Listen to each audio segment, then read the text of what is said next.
Kami, putra dan putri Indonesia, mengaku bertumpah darah yang satu, tanah Indonesia. Kami, putra dan putri Indonesia, mengaku berbangsa yang satu, bangsa Indonesia. Kami, putra dan putri Indonesia, menjunjung bahasa persatuan, bahasa Indonesia. Meski terbaca sederhana, namun ada makna mendalam di setiap kata yang dituliskan. Itulah Sumpah Pemuda. Sumpah Pemuda merupakan curahan hati, sikap, dan semangat para putra dan putri terbaik bangsa untuk kemerdekaan Indonesia. Sumpah Pemuda lahir dari pemikiran para generasi muda yang berpikir bahwa perjuangan menuju kemerdekaan tidak lagi menggunakan otot dan kekuatan, melainkan menggunakan kepala dan intelektual mereka sebagai manusia. Mereka menyadari bahwasannya pergerakan organisasi yang bersifat kedaerahan tidak pernah memberikan hasil berarti untuk kemerdekaan Indonesia, karena pergerakan seperti itu sangat mudah dipatahkan oleh para penjajah Belanda. Sebab itulah organisasi-organisasi pemuda sepakat untuk melebur menjadi satu dan membuat pergerakan secara serentak untuk melawan penjajah. Hal tersebut yang membuat pemuda sepakat untuk mengadakan Kongres Pemuda yang bertujuan menyatukan organisasi-organisasi yang ada pada saat itu yang mana sedang terpecah belah. Persatuan dibutuhkan demi kemerdekaan Indonesia, maka dilakukanlah Kongres Pemuda yang bertujuan menyatukan seluruh pemuda yang ada di tanah air Indonesia. Kongres Pemuda diadakan sebanyak 2 kali, yakni Kongres Pemuda ke-1 dan Kongres Pemuda kedua.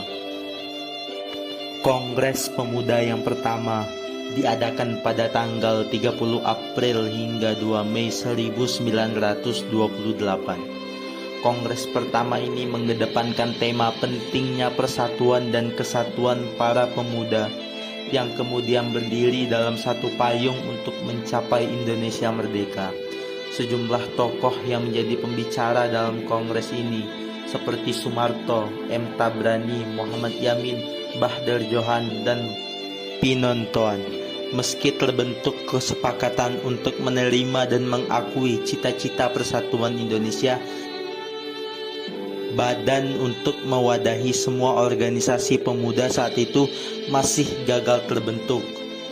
Dan hasil dari Kongres Pemuda ke-1 yakni penyatuan visi, misi, serta cita-cita, dan secepatnya untuk mengadakan Kongres Pemuda kedua. Pada Kongres Pemuda kedua yang dilakukan pada tanggal 27 sampai 28 Oktober 1928, ada 3 tempat yang menjadi tempat rapat pada Kongres Pemuda kedua. Yang pertama dilakukan di Gedung Katolike Jonglinengen Bonn yang sekarang dikenal dengan Lapangan Banteng. Bertepat pada hari Sabtu tanggal 27 Oktober 1928, rapat dibuka oleh Ketua PPPI Sugondo Jojo Puspito. Dalam sambutannya, Sugondo mengatakan bahwa ia sangat mengharapkan kongres ini bisa memperkuat semangat persatuan yang ada di dalam hati para pemuda peserta kongres dan seluruh pemuda Indonesia serta rakyat Indonesia nantinya. Ia melanjutkan dengan menjelaskan 5 faktor yang membuat persatuan Indonesia menjadi kuat.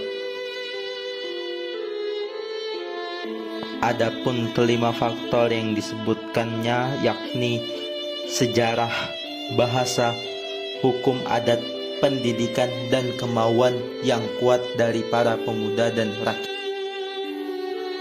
Rapat kedua bertempat di Gedung Os-Java Bioskop pada tanggal 28 Oktober 1928. Rapat kedua banyak membahas seputar pendidikan.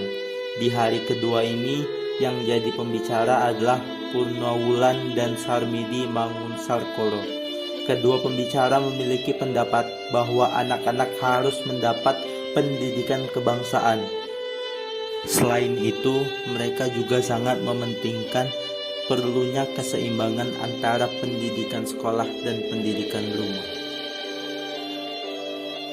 Dan di hari yang sama, rapat ketiga berlangsung di gedung Indonesce Club Gebov, yang mana pada saat itu Sunario yang menjadi pembicara memberikan penjelasan akan pentingnya nasionalisme dan demokrasi mengiringi gerakan kepanduan.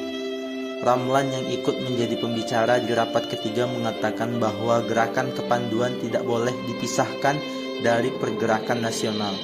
Gerakan kepanduan yang ditanamkan sejak dini pada anak-anak bisa mendidik mereka untuk menjadi disiplin dan banyak makna yang terkandung dalam seluruh cerita Sumpah Pemuda yang bisa kita ambil untuk kita jalani pada masa sekarang.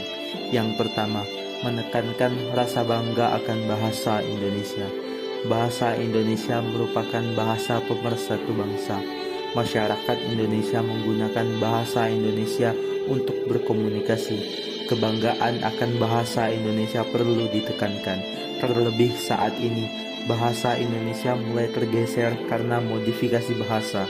Padahal tanpa pemahaman berbahasa yang baik, mengungkapkan isi dan ide akan sulit. Hal ini juga berpengaruh pada intelijensi dan rasa nasionalisme. Selain itu, Sumpah Pemuda menjadi bentuk tindakan yang nyata dan tulus yang dilakukan para pemuda untuk mewujudkan tanah air Indonesia merdeka.